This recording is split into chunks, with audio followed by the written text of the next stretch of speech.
hard time figuring out what to say when you're trying to reach out to your audience?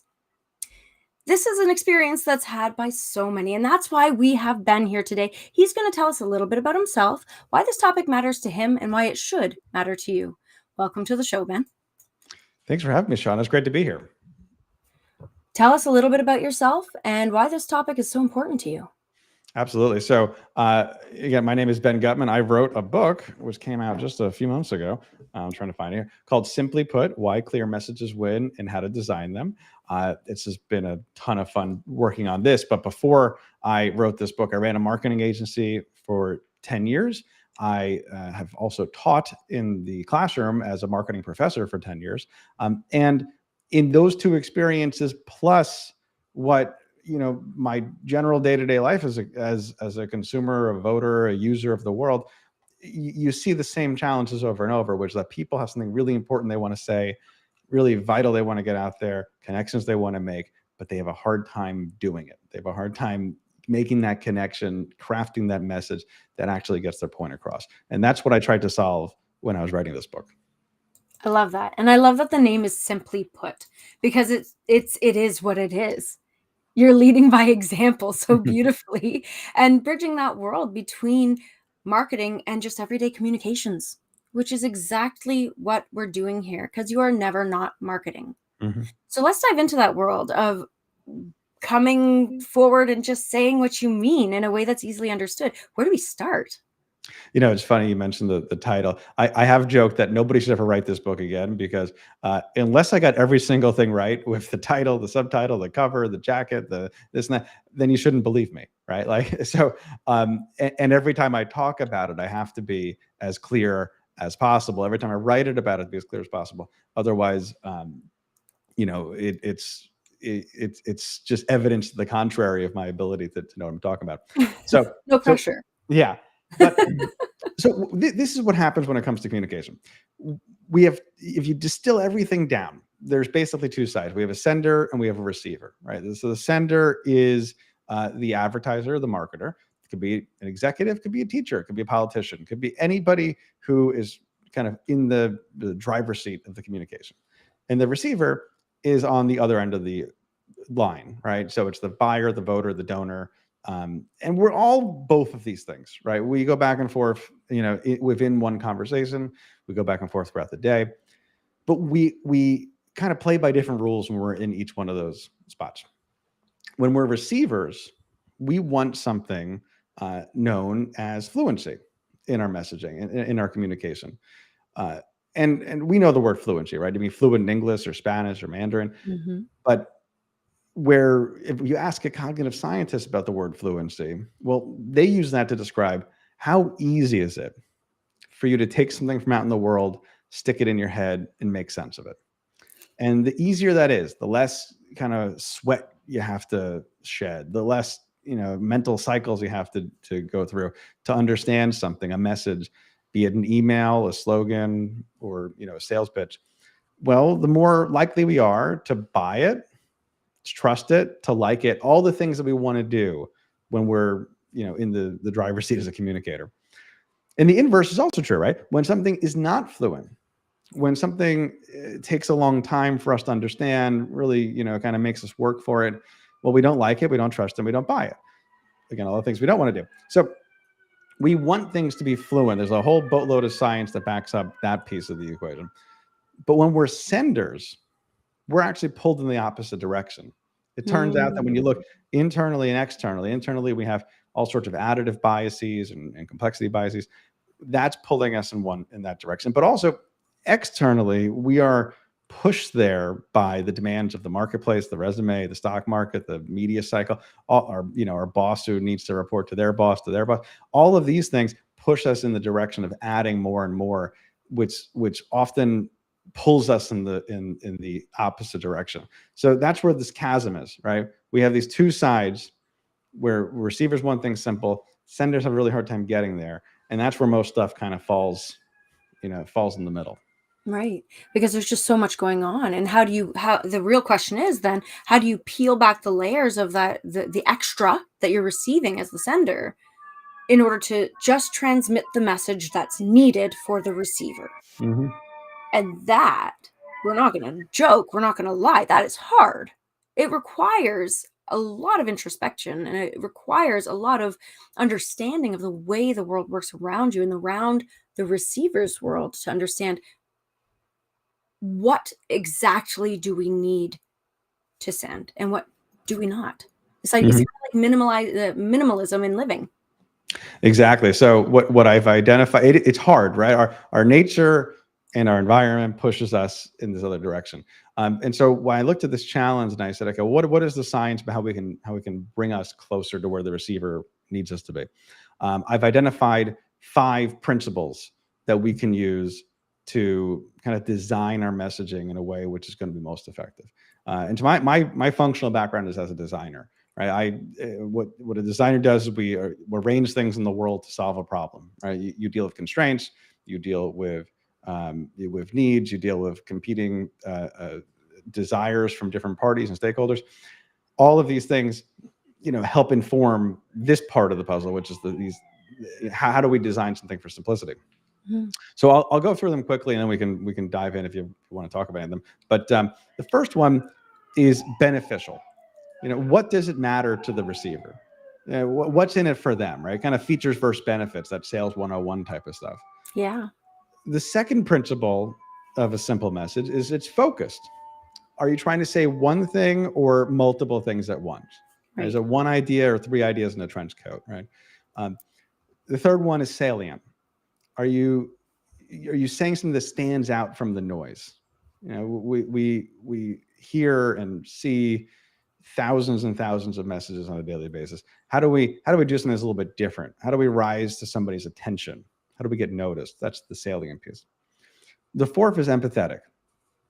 Are you speaking in the language that the audience understands, both in terms of the literal language and the words you're using, but also where they are kind of emotionally, where they are in terms of motivations, making sure that we meet them where they are and that we're on their turf.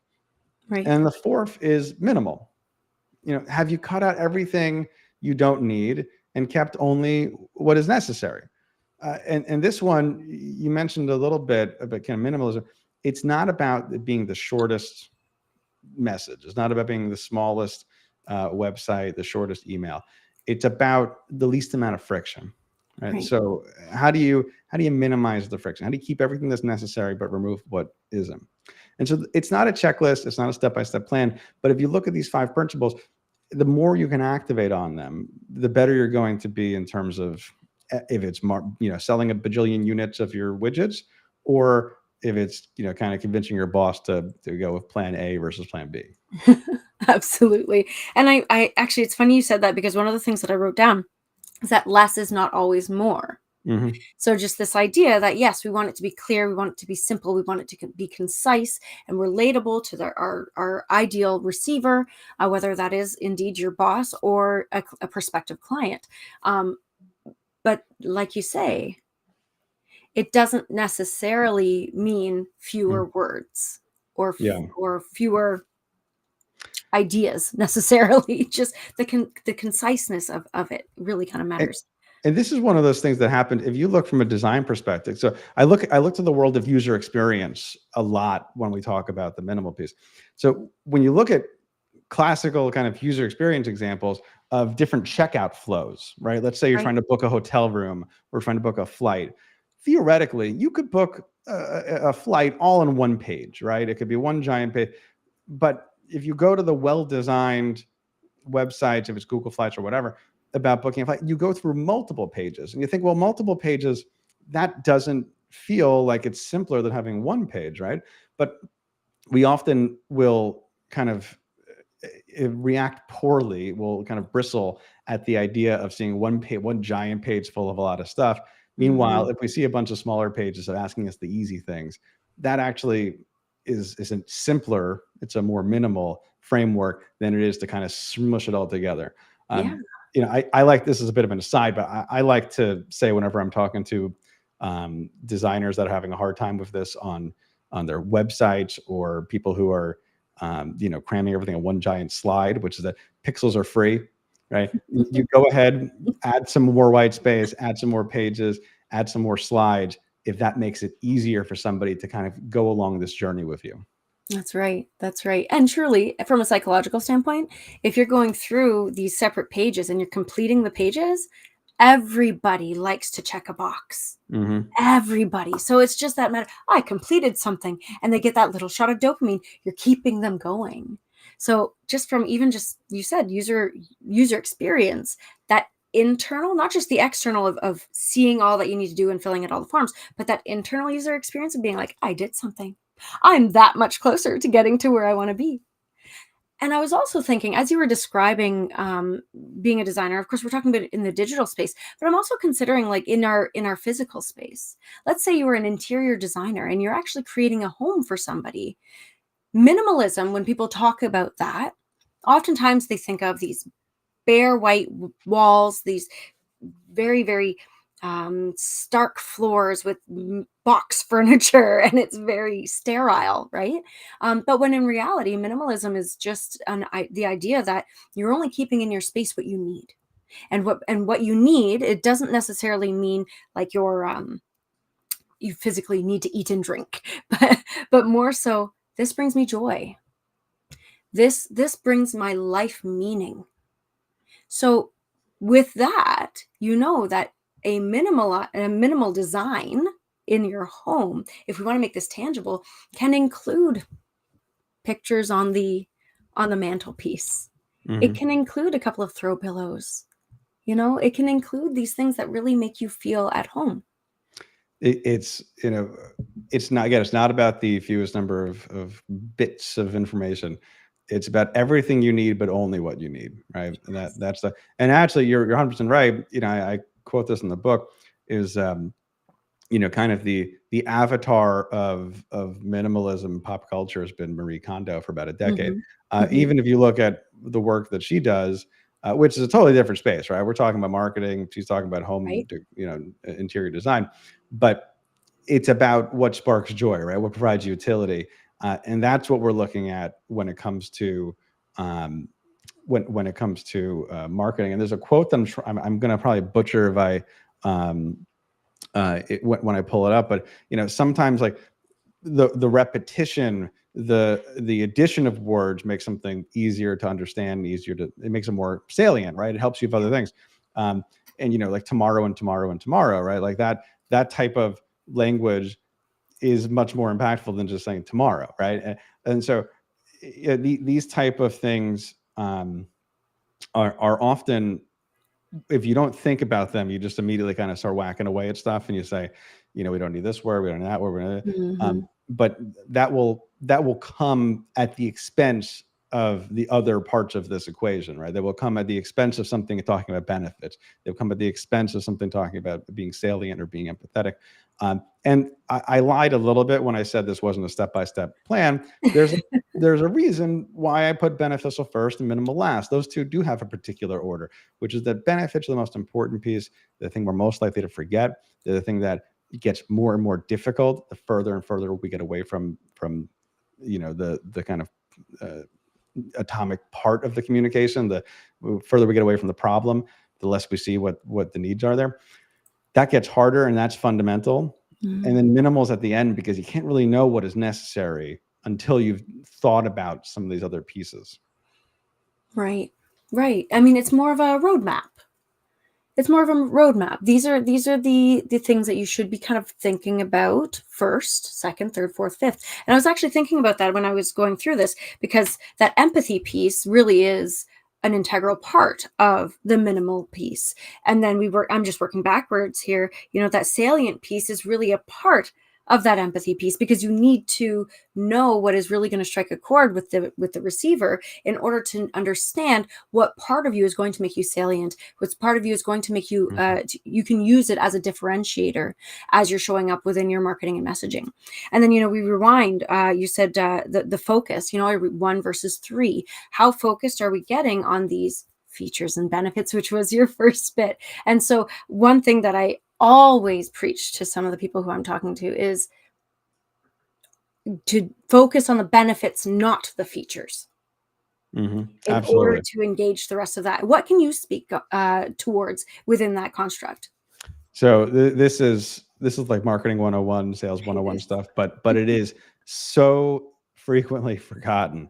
So I tell my students this.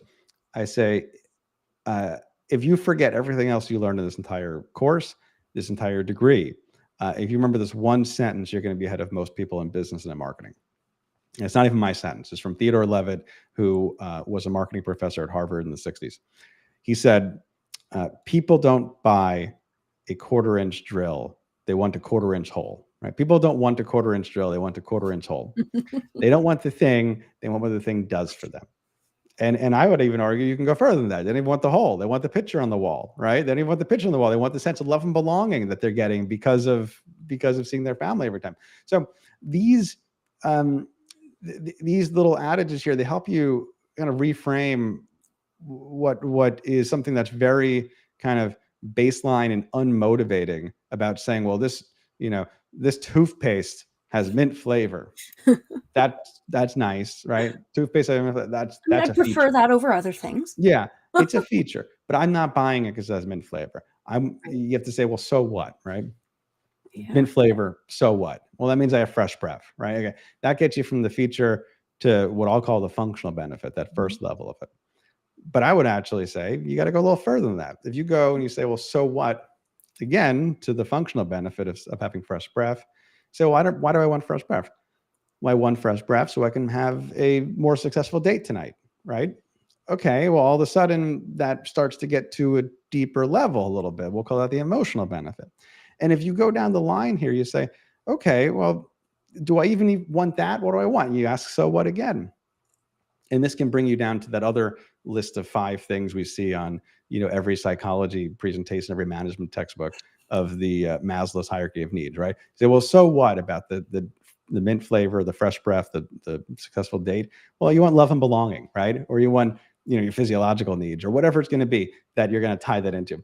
And then standing on that bedrock, when you get that low, you can turn around and say, okay, let's invest proportionally in our messaging in each one of these. And investing proportionally means depending on what your audience is, depending on what the circumstances, sometimes you do want to talk more about features, but if you're in this persuasive kind of headline space, maybe you want to talk more about that love and belonging. You want to talk more about that fresh breath, because that will better align with what the receiver is actually interested in hearing and what problem they need to solve. I love all of that. And you're making me think of a few things. The first one, a little bit fun. I don't know if anybody listens to Brad Paisley, but he has a song called Love Starts with a Toothbrush. It's a good one, and it might be a good example for this sort of concept. So look it up. I'm not going to sing it to you or anything, so don't hold your breath, but look it up. The second one I was thinking is just the complexity that can come with thinking about all these things, because keep in mind, we're talking about, okay, we're simplifying it, we're minimizing it. And then we go to the brass tacks, the bare bones, benefits over features. And already we're talking about the client journey. Already we're talking about psychographics versus demographics. Already we're talking about this interconnectivity within the different spheres of your marketing and how you're showing up. So now we don't have all day to dive into all of these or to give not just the marketing 101, but 102, 3, 4, 5. What would you like to share with regards to those potentially overwhelming to someone who's not in the space concepts, and how they can navigate that space to get to the core root of their messaging as quickly and efficiently as possible? And also, don't forget to remind them where they can connect with you and how they can integrate themselves into your world. Oh, absolutely. Appreciate that. So if I have kind of one takeaway for folks, it is that just as if you were sending a letter and you're responsible for the postage, you as the sender in any sort of communication are responsible for the metaphorical and literal cost of your message. It's your responsibility to make sure that you're getting heard, that you're meeting the receiver where they are. We all woke up today with lots of things that matter to us, but nobody had on their to-do list, I want to click some Instagram ads, I want to open some spam emails, I want to watch some YouTube ads. Nobody wanted to do that. You have to respect that truth and be humble in your marketing. So that's number one. And then number two, if you want to get in touch, if you want to learn more about this, I can encourage you, go grab my book, Simply Put, Why Clear Messages Win, How to Design Them. available basically anywhere books are sold. You can go to Amazon, Barnes & Noble, etc. Or just head on over to my site, benguttmann.com. It's not a very radio-friendly name. You have to put 2 T's and 2 N's in my last name. But if you go to benguttmann.com, you can grab a free chapter of the book and start there. You can find the links. You can sign up for my newsletter, which goes out every Tuesday. And feel free to shoot me an email. Hit me up on LinkedIn if you have any questions, and we'd love to hear from you. Love it. Oh my goodness. And trust me, I've already read portions of this lovely book, and it is definitely something worth diving into. Oh my goodness. We're jumping all over the place today. There we go. Excellent. So yes, definitely go over there. Don't forget that the link is in the show notes, and that Ben is a very open and lovely, concise person who, if you reach out to him 100%, you're going to get your answers. You're going to dive into this world and have the resources available to you that you need. So check out the book, say hello to Ben, and don't forget to like, follow, subscribe, share, continue this dang conversation, because it is so important to understand your positioning in the world and how to spread your message in a way that is clear and concise and not taxing on you or the reader. So with that, I hope you have a fabulous rest of your day.